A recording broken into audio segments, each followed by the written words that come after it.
महोदया चर्चा के माध्यम से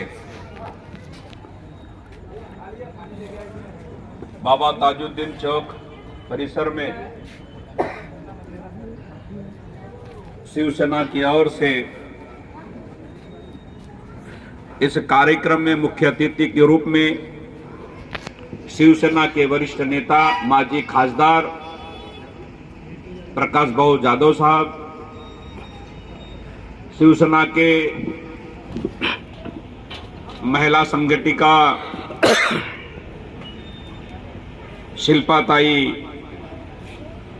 गोड़खे जी, जिला प्रमुख किशोर कुमरिया जी, शहर अध्यक्ष नितिन तिवारी जी, और हमारे विस्तारक सरोदे जी, जिन्होंने इस कार्यक्रम का आयोजन किया, वो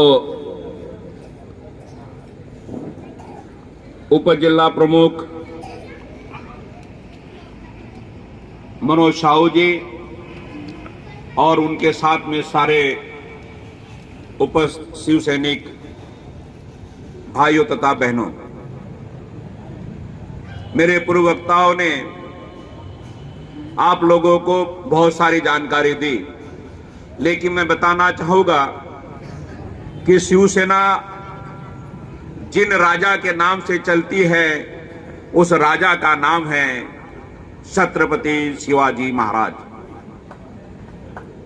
और छत्रपति शिवाजी महाराज को कुछ तथाकथित लोगों ने बदनाम करके रखा है कि शिवाजी महाराज तो मुसलमानों के घोर विरोधी थे। शिवाजी महाराज ने तो अफजल खान का वध किया था।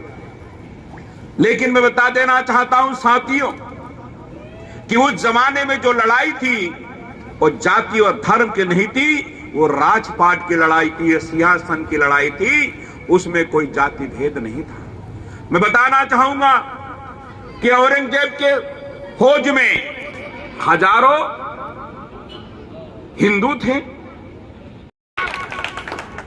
यह है दोगली नीति, यह है उनकी दोगली नीति। चरित्र और चित्र में फर्क है साथियों। मैं बता देना चाहता हूं कि हम लोग इस शहर में, इस उत्तर नागपुर में मुस्लिमों की संख्या, दलितों की संख्या और हिंदुओं की संख्या सब एक समान है। लेकिन देश में कुछ भी हो जाता है, हम लोग अपने संगे भाई बहन की तरह रहते हैं। ईद भी मनाते हैं और दिवाली भी मनाते हैं और 14 अप्रैल भी मनाते हैं। यही तो भाईचारा, यही तो भाईचारा है। अरे आज पिछले महीने में गणपति बैठे, पिछले महीने में गणपति बैठे, ऐसे कई मुसलमान हैं जिन्होंने सर पर गणपति को रखकर विसर्जन का काम किया और घर में बैठाने का काम किया। और हजारों लोग हैं, जब ताजुद्दीन बाबा का उर्स होता है, सर पर चद्दर लेकर दरगाह पर वहां पर नमस्कार करने, वंदन करने पहुंच जाते। यही तो भाईचारा है, यही तो भाईचारा है। और ये भाईचारा खत्म करने का काम ये भारतीय जनता पार्टी करना चाहती है साथियों। हम उनके बहकावे में नहीं आना चाहिए, हम उनके बहकावे में नहीं आना चाहिए। हमने ये भाईचारा कायम रखना चाहिए। इसलिए बता देना चाहता हूं साथियों कि आने वाले समय में हम लोगों ने जो इंडिया आघाड़ी बनी है, जो महाविकास आघाड़ी बनी है, उस महाविकास आघाड़ी को ही हमने वोट करना है किसी भी कीमत पर। अगर 2024 के चुनाव में फिर से नरेंद्र मोदी इस देश के प्रधानमंत्री बन गए तो 2024 के बाद में इस देश में कोई भी चुनाव होगा नहीं। वो क्या कहते हैं, one nation one election, one nation one election का अर्थ क्या होता है? सिर्फ एक चुनाव होगा और वो भी राष्ट्रपति का होगा। ये भारत का बाबा साहब ने जो संविधान लिखा है, ये संविधान खत्म करने के लिए इनका षड्यंत्र है साथियों। इसलिए सब लोगों ने, हम लोगों ने सजग रहना होगा, होशियारी से रहना होगा, चौकस रहना होगा। और आपको बता देना चाहता हूं, वन नेशन वन इलेक्शन छोड़ो, हमें वन नेशन वन एजुकेशन चाहिए। हमारे बच्चों को वन नेशन वन एजुकेशन चाहिए। टाटा बिरला अंबानी के बेटे को जो शिक्षा मिलती है वो फारूक अब्दुल्ला के बेटे को भी मिलना चाहिए और राम गौतम के बेटे को भी वही शिक्षा मिलनी चाहिए। साथियों, वो एजुकेशन चाहिए, वन नेशन वन हेल्थ चाहिए, स्वास्थ्य चाहिए।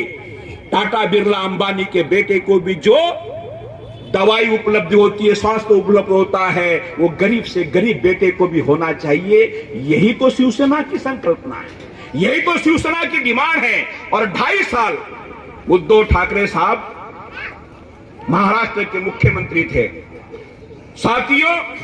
उन्होंने पूरे देश में जो काम नहीं हुआ वो अच्छा काम महाराष्ट्र में किया। कहते हैं यूपी के अंदर में राम राज्य है। कितने लाशें बहती थी आप लोगों ने देखा कि नहीं देखा? देखा ना, नदियों में लाशें बहती जाती थी और रेती के अंदर से वो प्रेतों को निकाल के, मुर्दों को निकाल के कुत्ते बिल्ली खाते थे। क्या यही राम राज्य है? क्या यही राम राज्य है? क्या यही बाबा है? बाबा का काम क्या यही है? इसलिए बता देना चाहता हूं साथियों, महाराष्ट्र में उससे उल्टा हुआ। उद्धव ठाकरे साहब ने कहा चाहे कुछ भी हो जाए, कुछ भी हो जाए, मेरा एक गरीब से गरीब बच्चा कोरोना से नहीं मरना चाहिए। गरीब से गरीब कोई भी भाई बहन कोरोना से नहीं मरना चाहिए। उस